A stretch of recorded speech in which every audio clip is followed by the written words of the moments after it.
Hey guys, and welcome to Road to Forex. I always appreciate you being here with me today. Now we are going to be going over something special. We're going to be going over trend trading. Now the reason that we are going to be doing this is because 90% of people who come into the market do the wrong thing. Because 90% of people fail. And one of the big things that I see retail traders doing is trying to find the lows and the highs of a move.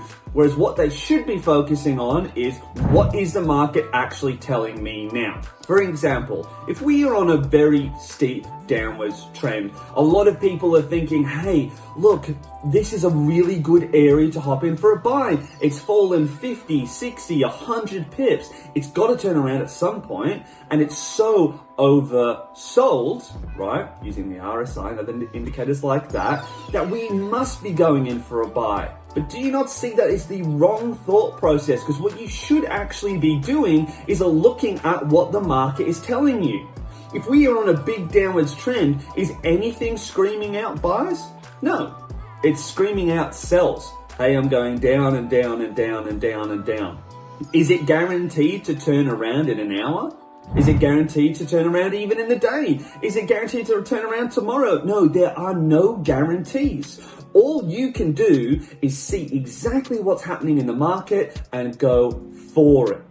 Now, if we look at an example here, what we can actually see is a very nice downtrend.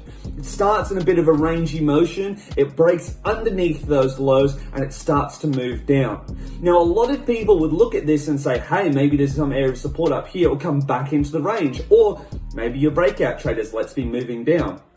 Regardless, because the trend has now changed, you should only be focusing on sells. And the market keeps on going down and down and down and down until it hits consolidation. Now, this is a classic move of a very strong trend.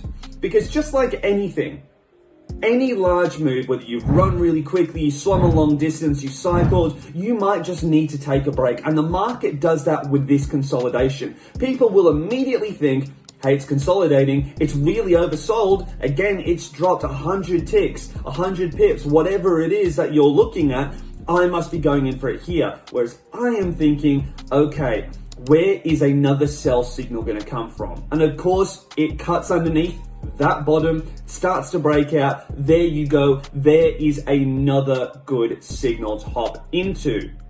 What you don't want to be doing, however, is when it does actually find its bottom, because again, you can't tell, at this stage the market is only messing around, you want it to confirm that it is again trending. Because what happens in most major trends? There are retracements. Retracements might be small, they might be large, or even medium retracements, and you'd rather hop on the much larger moves.